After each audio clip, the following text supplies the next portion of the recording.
But there's Lasso Disu scholarship. That's what it's called. I think it's by the state, the Italian government, whatever. So yeah, you get some. You get some money. Then when I did it, it was like 5,000 euros. Yeah, first year, 5,000 euros. Second year. What's up, my journeys? I greet tonight. It's your boy Italian Davido. At this very moment, I'm right with Miriam Garba. Miriam Garba. Gerba. Sir. Okay. Miriam Garba. Hi. Hi. How are you? I'm doing great, thanks. And you? I'm blessed. Thank you. Great. So, tell me, where are you from? I'm from Nigeria, Kwara State. So, how long have you been here? I've been here for more than 6 years now. I've been living in Italy for more than 6 years. So, you came directly from Nigeria, right? Yes, I came here, more than 6 years ago for my master's degree in AI and robotics at Sapienza University. So, how has it been studying in Italy?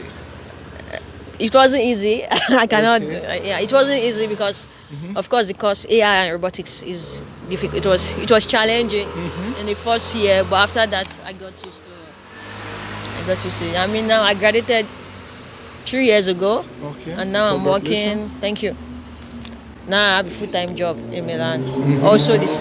Also working in the same field that I studied. Wow, that is amazing. Thank you. Like, what gave you that idea? Like, why did you choose to come directly to Italy to study? No, the first thing was then when I was searching for master's program outside of Nigeria, most of the countries that I searched for, you have to pay the application fee. And the application fee does not guarantee that you get the admission. Okay. So I decided just to look for schools that were not asking for application fee. Then I found this school, Sapienza University, in Rome. They didn't ask for application fee. They just asked for the documents, your resume, and those things. I uploaded everything, and they got back to me, did a pre-selection interview. Then that was it. What are those challenges you went through back then when you were studying AI in a university? Academic challenges or outside academics? Just in general, tell you, okay, tell me more about the academic challenges. No, first, when I was studying back then, of course, there were a lot of international students. Okay. But in my class, we were just 3 Nigerians, 2 girls and 1 guy. So there were not a lot of, it wasn't a lot, very mixed, but we managed to... To survive, to strive through it. Okay, yeah, sounds good. So tell me, like, was the language a challenge as well? Like, initially when you came here, yes. Was it that difficult? For sure, of course. The first year, let's say the first 2 years, it was very difficult because, of course, I didn't know Italian.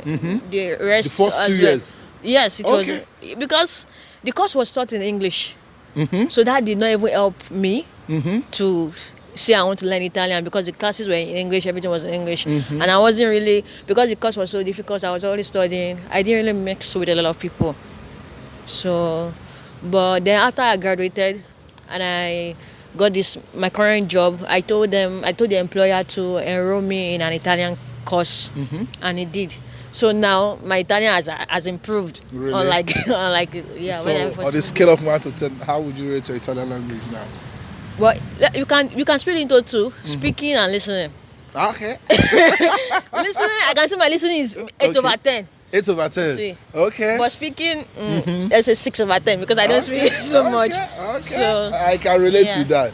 So tell me, like, how has life been now? How is things? How is this going? No, everything is going great. I mean, life is different from as a student. How you live as a student different from how you live as an employee, as a worker, but all is good. I'm satisfied currently with everything, my job.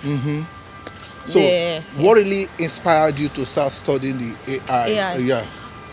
So previously I had a bachelor's degree in computer science from Nigeria, and then during those period, the buzzword then was machine learning, AI, robotics.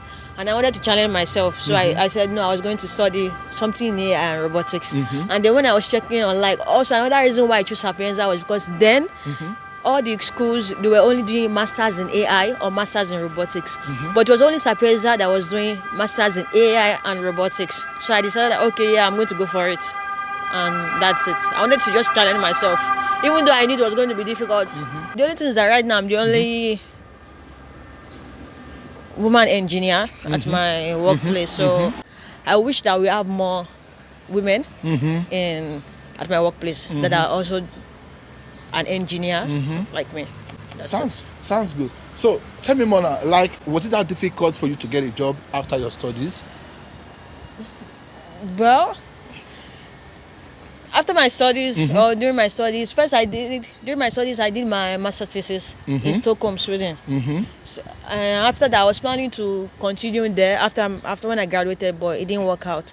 Sweden, right? In Sweden. But then I came back here to Italy, but I uploaded my resumes online then. I think Indeed, all those websites. So my current employer just found my resume there and reached out to me during that period. He said, "Oh, I saw your resume, blah blah blah. I would like to get to know you more and everything." And he wrote the email in Italian. And the first thing I told him was, first, my Italian is not good, but if you're okay with it, for sure, reach out to me. And he did. And he saw my resume. During my masters, I did some internship in the US. Also in Italy as well. So with the work experience in my resume, it was like, okay, yeah, you have experience in what you are currently looking for right now. Yeah. So, and that was it. There wasn't really like serious interview. The interview was just to see if we match how I work and yeah. And everything went. And everything was just okay. Yeah, you are who we want. And that's it. Exactly. So I don't know if I would say I don't want to say luck because it's not luck, because my resume speaks for itself. Oh, sure. And you can as well do the same thing that's in your resume, right? Yeah, and that's what I'm currently doing now. AI, computer vision. That's amazing. Yeah. How long did it took you to study in the university? How long? So the course is 2 years. 2 years. Actually, but I did 2.5 years. So why did you add the extra? Because of I did my thesis outside of Italy, so in Sweden, so I needed more time to complete it. Okay, so how long you stayed in Sweden? 7 months. So how was it like living there? It was really nice. I love Sweden, Stockholm. I love actually I go there every year. Okay. So yeah, I have some friends there, so I love it. You really married nice. or you single? I'm not married. You're taking? I'm not married. That's it. Okay. Let's not dive into that. So, like, what would you tell someone that is kind of like maybe aspiring to be like you? I don't know. To be like me, like? And maybe to also be an AI engineer. To be an AI engineer, like these days, there are a lot of resources online on YouTube. I mean, that is not enough though to be, but it's a good starting point to learn the basics in AI. And the best way to learn is to learn by doing. It's not that you just go and learn or how to code or how to do. No, the best way is to learn by doing, like working on a project. For example, to decide that, I want to create an application or develop an AI or write an algorithm to detect a man and a woman, to differentiate between two things. That's the best way to learn. And of course, it would be nice to also go to school to study, so that you can understand more the theoretical aspect, everything behind AI, everything that you're using, not just besides using the online tutorial to learn. And just the best way is just to keep developing projects, keep working, keep developing new stuff, because that's going to help a lot. If you want to find a job, it's going to help you a lot to develop your portfolio. You can say, these are the things that you've worked on, or you can put those things on your resume. So when it's time to find a job, you can easily tell them, this is the things that I've done, even though if you don't have internship experience or work experience. But if you have some mini projects that you've already worked on your own, it's enough to get you started in some in some place. Okay, like would you also recommend your university in Sapienza, right? Sapienza Yeah, University? like Yeah, would you also like recommend it to someone to If you want study? to go here, yes, it's really Okay. good. The professors are really good as well. Yeah, it's really good. So they all speak English? The course is taught in English, so Okay. you are fine even though you don't speak Italian. Study. Sounds good. Sounds good. So, do you have any kind of life advice for someone who's been watching to this very moment? Life advice. How old are you? So, I'm 29 years old. 29. Yeah, I'm 29. Man, you look good for your age. Thank you. I was kind of like thinking maybe you're 22. No, well. So, what are your hobbies? I love doing a lot of sport activities. I play football. I go to the gym regularly. I run regularly. I love hiking as well. So, Yeah, anything possible. you can do it. Yeah. Okay. Any life advice? I would like to. I would say. So. Okay. A moment. Okay, this just coming right now. Like, are there some benefit being an international student in Italy, or should I say in Sapienza? I don't know. Like, was there some Yes, there was benefits a. you Yes, got, there's like the. as an There's the international? Lasodisu. I don't know now if that's what's called again now, but there's the Lasodisu scholarship. That's what it's called. I think it's by the state, the Italian government, Okay. whatever. So yeah, you get some. You get some money. Then when I did it, it was like 5,000 euros. Okay. Yeah, first year, 5,000 euros, second year, and it was split into two. Oh, they gave so you? yeah, Okay.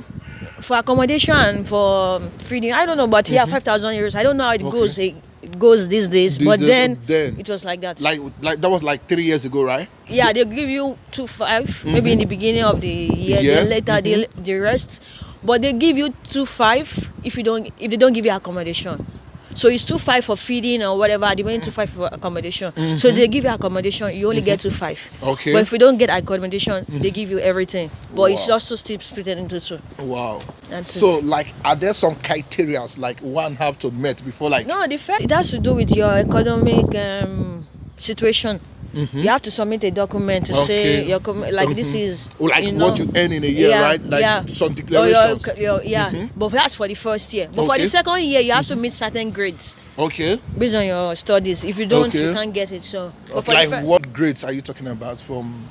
I don't know. You have to pass certain. Maybe you have to pass like 20 credits Okay. from your from the first year. If you Give me don't, full details. Give me full details. So because people are. I'm also, I want to go back. Oh, sweetheart, I'm sorry. I'm sorry. So- Okay, yeah. So you have We're to, almost rounding up. Yeah. so for the first year, maybe you submit a document to say your economic situation is this. While for the second year, if you want to renew the scholarship, there's always criteria like you have to have passed 20 credits of your course or the first year. I don't remember exactly. I'm just giving an arbitrary number. So once you meet the 20 credits, then you can apply. Wow. You can renew. That's amazing. So, any life advice? Life advice. The only thing I would say is the most important thing: rest if you must, but don't you quit. Take as much rest as possible, but never quit in whatever you decide to do. It's amazing. Eclair. So, guys, let me know what you think about Miriam. So, I think she's an intelligent girl. Thank you. I'm proud of you anyway. Thanks. Thank you. Put it there. Congratulations. Thanks. All right, guys. Thank you so much for watching, and I look forward to seeing my next video. Peace out.